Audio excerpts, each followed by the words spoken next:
ओम नमः शिवाय। सावन का महीना भगवान शिव को बहुत प्रिय है, इसलिए इसे मनाया जाता है। पौराणिक कथाओं के अनुसार माता पार्वती ने भगवान शिव को पति के रूप में पाने के लिए सावन के महीने में कठोर तपस्या की थी। इससे प्रसन्न होकर भगवान शिव ने उन्हें अपनी पत्नी के रूप में स्वीकार किया।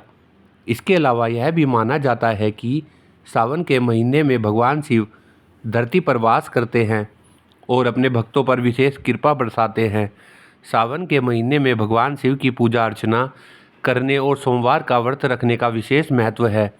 माना जाता है कि इस महीने में की गई पूजा और व्रत से भक्तों की सभी मनोकामनाएं पूरी होती है। सावन के महीने में कांवड़ यात्रा भी निकाली जाती है, जिसमें भक्तजन गंगा जल भरकर लाते हैं और भगवान शिव को अर्पित करते हैं। सावन का महीना न केवल धार्मिक दृष्टि से महत्वपूर्ण है, बल्कि वैज्ञानिक दृष्टि से भी महत्वपूर्ण है। इस महीने में होने वाले मौसमी बदलावों के कारण पाचन क्रिया धीमी हो जाती है और व्रत रखने से पाचन तंत्र को आराम मिलता है और शरीर के विषैले पदार्थ बाहर निकलते हैं। इसलिए सावन का महीना भगवान शिव के प्रति श्रद्धा और भक्ति व्यक्त करने, उनकी पूजा करने और उपवास करने का एक विशेष अवसर है।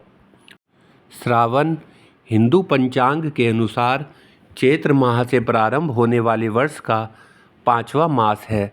भारत में इस माह में वर्षा ऋतु होती है और प्राय बहुत अधिक गर्मी होती है। श्रावण मास, जिसे सावन का महीना भी कहा जाता है, भगवान शिव की पूजा करने और उनका आशीर्वाद पाने के लिए मनाया जाता है। सावन माह के दौरान सोमवार का दिन शुभ होता है और ऐसा माना जाता है कि यदि भक्त समर्पण के साथ भगवान शिव की पूजा करे तो भगवान शिव उनकी मनोकामनाएं पूरी करते हैं। श्रावण मास शिवजी को विशेष प्रिय है। भोलेनाथ ने स्वयं कहा है, मासों में श्रावण मुझे अत्यंत प्रिय है। इसका महात्म्य सुनने योग्य है, अतः इसे श्रावण कहा जाता है। इस मास में श्रवण नक्षत्र युक्त पूर्णिमा होती है, इस कारण भी इसे श्रावण कहा जाता है। इसके महात्म्य के श्रवण मात्र से यह सिद्धि प्रदान करने वाला है, इसलिए भी यह श्रावण संज्ञा वाला है। पौराणिक कथा। भारतीय पौराणिक कथाओं के अनुसार सावन के इतिहास का पता समुद्र मंथन से लगाया जा सकता है। जब देवता और असुर अमृत या अमृता के अमृत की तलाश में एक साथ समुद्र मंथन के लिए आए थे। समुद्र मंथन के दौरान आभूषण, पशु, देवी लक्ष्मी और धन्वंतरी सहित कई चीज़ें उत्पन्न हुई। हालांकि जब हलाहल एक घातक जहर सामने आया तो इससे अराजकता फैल गई। जो भी इसके संपर्क में आया उसका विनाश होने लगा। इसके चलते भगवान ब्रह्मा और भगवान विष्णु ने भगवान शिव से मदद मांगी। उन्होंने भगवान शिव से, जो इस शक्तिशाली जहर को सहन कर सकते थे, इसका सेवन करने का अनुरोध किया। जब शिव ने जहर पिया तो उनका कंठ और शरीर नीला पड़ गया। भगवान के पूरे शरीर में जहर फैलने से चिंतित देवी पार्वती ने उनके गले में प्रवेश किया और जहर को आगे फैलने से रोक दिया। इस प्रकार भगवान शिव को नीलकंठ कहा जाने लगा। ये घटनाएं सावन के महीने में हुई, इसलिए इस पूरे महीने सोमवार के दिन भगवान शिव और माता पार्वती की पूजा की जाती है। हिंदू सावन महीने को शुभ मानते हैं क्योंकि इस दौरान कई महत्वपूर्ण त्यौहार मनाए जाते हैं। पूजा विधि। ऐसी मान्यता है, भोलेनाथ की पूजा और व्रत करने से वैवाहिक जीवन सुखमय होता है। वहीं अविवाहित लड़कियों को मनचाहे वर की प्राप्ति होती है।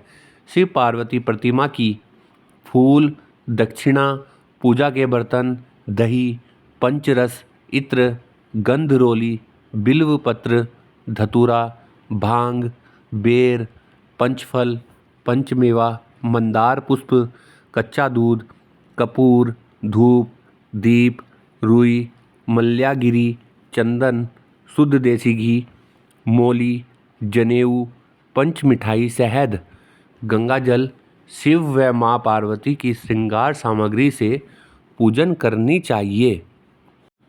पर्व, त्योहार एवं व्रत जो श्रावण मास में आते हैं। श्रावण कृष्ण पक्ष श्रावण कृष्ण पक्ष प्रतिपदा, पार्थिव शिव पूजन प्रारंभ। श्रावण कृष्ण पक्ष पंचमी, मोना पंचमी। श्रावण कृष्ण पक्ष एकादशी, कामदा एकादशी व्रत। श्रावण कृष्ण पक्ष त्रयोदशी, प्रदोष व्रत। श्रावण कृष्ण पक्ष अमावस्या, हरियाली अमावस्या, हरेली पर्व। श्रावण शुक्ल पक्ष तृतीया, हरियाली, मधुश्रावणी तीज। श्रावण शुक्ल पक्ष पंचमी, नाग पंचमी। श्रावण शुक्ल पक्ष एकादशी, पुत्रदा एकादशी व्रत। श्रावण शुक्ल पक्ष पूर्णिमा, रक्षाबंधन। ये सभी पर्व श्रावण मास में ही आते हैं। श्रावण इस बार 11 जुलाई 2025 से दिन शुक्रवार से शुरू हो रहा है और 9 अगस्त 2025 दिन शनिवार को रक्षाबंधन वाले दिन समाप्त हो जाएगा। ओम नमः शिवाय।